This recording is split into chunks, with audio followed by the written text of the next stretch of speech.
उन्होंने उल्लास से राजकुमारों का सम्मान किया और कहा, आप पधारिए और आराम कीजिए। हम आपके लिए फूल चुनकर लाते हैं। आप गौरी के बंदर के पास बैठिए। राम बोले, धन्यवाद, पूजा के फूल हम अपने आप चुन लेंगे। सेवा के लिए पुष्प लेने हम सेवक बनकर आए हैं। माली गद गद हो उठा। यहाँ राम ने सेवा भाव दर्शाया है। कितनी बड़ी निष्ठा है। सूर्य उदय हो चुका था, पुष्प खिले हुए थे, पर कई कलियां नहीं खिली थी। राम दर्शन से खिलने लगी। कुछ फूल सूर्य से खिले थे, कुछ सूर्यवंशी से खिले हैं। जैसे जैसे आगे बढ़ने लगे वैसे वैसे पुष्प खिलने लगे। जहां जहां राम जाते हैं वहां वहां मनमोहक दृश्य उत्पन्न होता है। ठीक उसी समय तुलसी जी सुंदर अवसर लाते हैं। तेहि अवसर सीता तहाई, गिरजा पूजन जननी पठाए। संग सखी सम सुभग सियानी, गावे गीत मनोहर बानी। सीता जी पार्वती पूजन के लिए आती है। माता सुनैना जनक राजा की पटरानी अपनी लाडली पुत्री को गौर पूजन के लिए सखियों के साथ भेजती है। सीता जी बाग में पूजन के लिए आती है। यहाँ से रामायण में पहली बार सीता जी का प्रवेश होता है। हम भी सीता जी के स्वागत में मिथिलेश किशोरी की जय बोले। शिव जी का धनुष जब जनक जी को देने में आया तब मुख्य स्थान पर रखने के लिए कई हाथियों द्वारा खींचना पड़ा। ये पौराणिक घटना है। जनक राजा रोज धनुष को पूजा करते थे। जनक जी ने सीता जी से कहा, बेटी मैं धनुष धरूं, इससे पहले तू गाय के गोबर से उसके आसपास की भूमि को लीप कर पवित्र कर डाल। सीता जी बोली, अच्छा पिताजी। जानकी जी रोज गाय का गोबर लेकर धनुष के आसपास लगाती है, स्थान पवित्र करती, तब जनक जी पूजा करते हैं। एक दिवस सीता जी के मन में विचार आया कि मैं धनुष के आसपास रोज गोबर लगाती हूँ, पर धनुष के नीचे की भूमि तो ऐसी रहती है, आज नीचे भी लेप लगा दूं।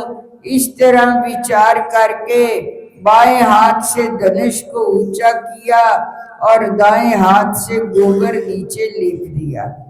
फिर धनुष नीचे रखकर सीता जी चली गई। थोड़ी देर बाद जनक जी पूजा करने आए। उन्हें परम आश्चर्य हुआ, धनुष के नीचे किसने लेप लगाया। इतने हाथियों से मुश्किल से खींचा जाता था। ये धनुष किसने ऊंचा किया, लेप किसने लगाया। उन्होंने सीता जी को बुलाया, कहा, बेटी धनुष के नीचे गोबर किसने लिपा है। सीता जी बोली, पिताजी मैंने लेप लगाया है। रोज आप आस पास लगाती थी, इससे नीचे कूड़ा रह जाता था, मुझे लगा नीचे से भी लगा दूं। जनक राजा चकित हो गए, ये धनुष ऊंचा कैसे हो, लेप कैसे लगे। उन्होंने पूछा, बेटी ये धनुष किसने ऊंचा किया। सीता जी बोली, मैंने। जनक बोले, तूने कैसे ऊंचा किया। जनक जी की आवाज आश्चर्य मिश्रित बन गई। इस प्रकार ऐसा कहकर सीता ने धनुष ऊंचा करके फिर रख दिया। उस समय जनक जी को पहली बार ख्याल आया कि जगत में शक्ति प्रकट हो चुकी है, ये शक्ति अब जिसकी हो उसे देनी चाहिए। प्राप्त हुई वस्तु वापस देने की सज्जन पुरुष बातें करते हैं, उसी तरह ये शक्ति जिसकी हो उसे देने के लिए जनक जी ने धनुष यज्ञ की बात की। इसके पीछे जनक जी का ये हेतु था कि शक्ति प्रकट हो चुकी है, अब ब्रह्म की तलाश करनी है, जिसकी ये शक्ति है उसे सौंपनी है। ये सीता धरती की पुत्री, इतनी सहनशीलता, शक्ति रूप गौरव, किन किन शब्दों में मां भगवती का वर्णन करूं। अब तक जितनी सहनशीलता स्त्री हृदय में उत्पन्न हुई होगी वह सब एकत्रित करो, उसका नारी रूप सीता जी है। सृष्टि की सकल सहनशीलता सीता जी में समा गई थी। कितना सहन किया होगा सीता जी ने। उसी सीता ने बाग में प्रवेश किया, साथ में 8 सखियां थी। अष्ट सखियों के बीच सीता जी चल रही है। तुलसी जी लिखते हैं, संग सखी सब सुभग सियानी,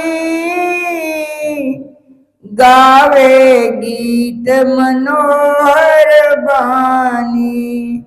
सियानी समझदार सखियों के साथ कुंवारी राजकन्या सीता जी बाग में मां भवानी की पूजा करने के लिए आते हैं। सीता जी ने सरोवर में स्नान किया, मां भावनी की पूजा करने गई। ये तात्विक प्रसंग है। प्राणी को ईश्वर के दर्शन करने के लिए जनक की पुष्प वाटिका का माध्यम बनाया है।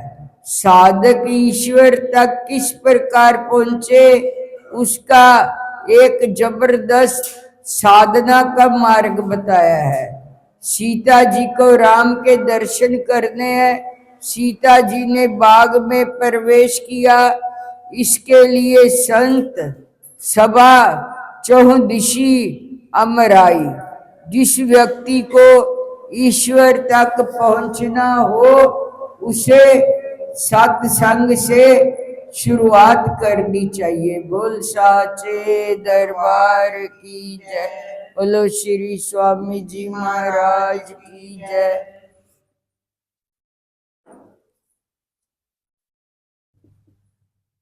कार्तिक महत्व।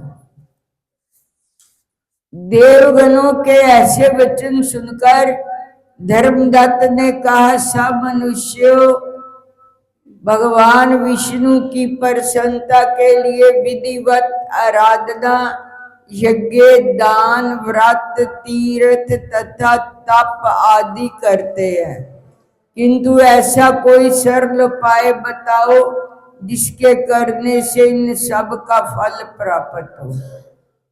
तब गणों ने कहा, हे द्विज श्रेष्ठ, आपका प्रश्न बड़ा श्रेष्ठ है।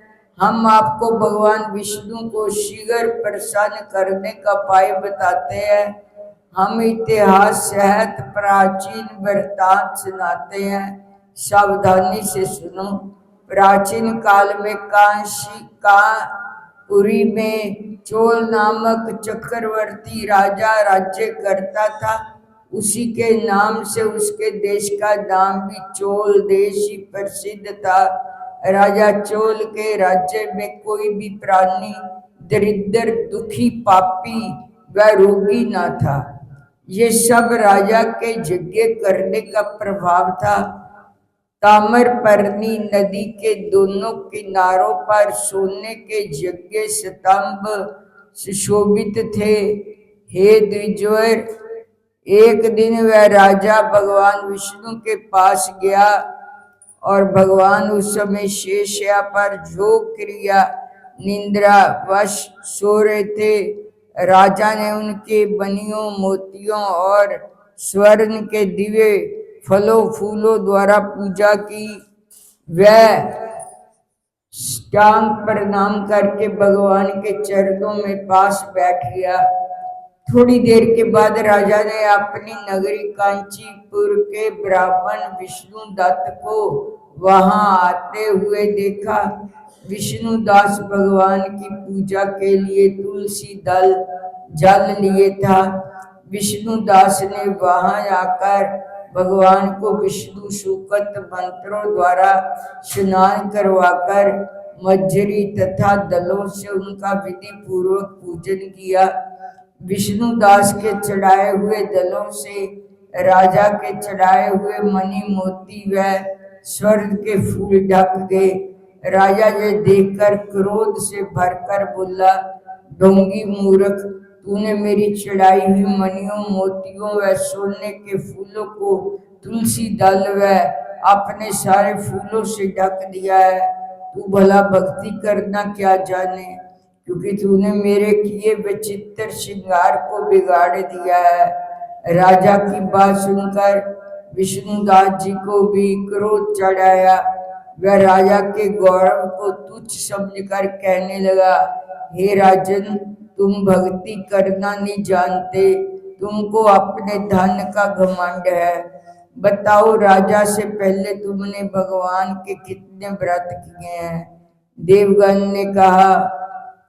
ब्राह्मण के ऐसे वचन सुनकर राजा ने घमंड से हंसकर कहा, हे विप्र, भगवान की भक्ति के अभिमान से यदि तू ऐसी बात कह रहा है तो मैं पूछता हूँ, तेरे जैसे भीख मंगे ब्राह्मण में भगवान की भक्ति ही कितनी है? क्योंकि तुमने आज तक भगवान की प्रसन्नता के लिए कुछ भी नहीं किया, ना तो कोई मंदिर ही बनवाया। तुम भला इस प्रकार की भक्ति का जैसे कि तुम कर रहे हो क्या गर्व कर सकते हो? जहाँ जितने भी ब्राह्मण बैठे हैं मेरी बात को ध्यान पूर्वक सुने और देखें कि भगवान विष्णु के दर्शन मुझे होते हैं या कि उसके इसके बाद दोनों की भक्ति के संबंध में आप लोग जान लेंगे। देवगणों ने कहा। ऐसा कहकर राजा अपने महल में चला गया।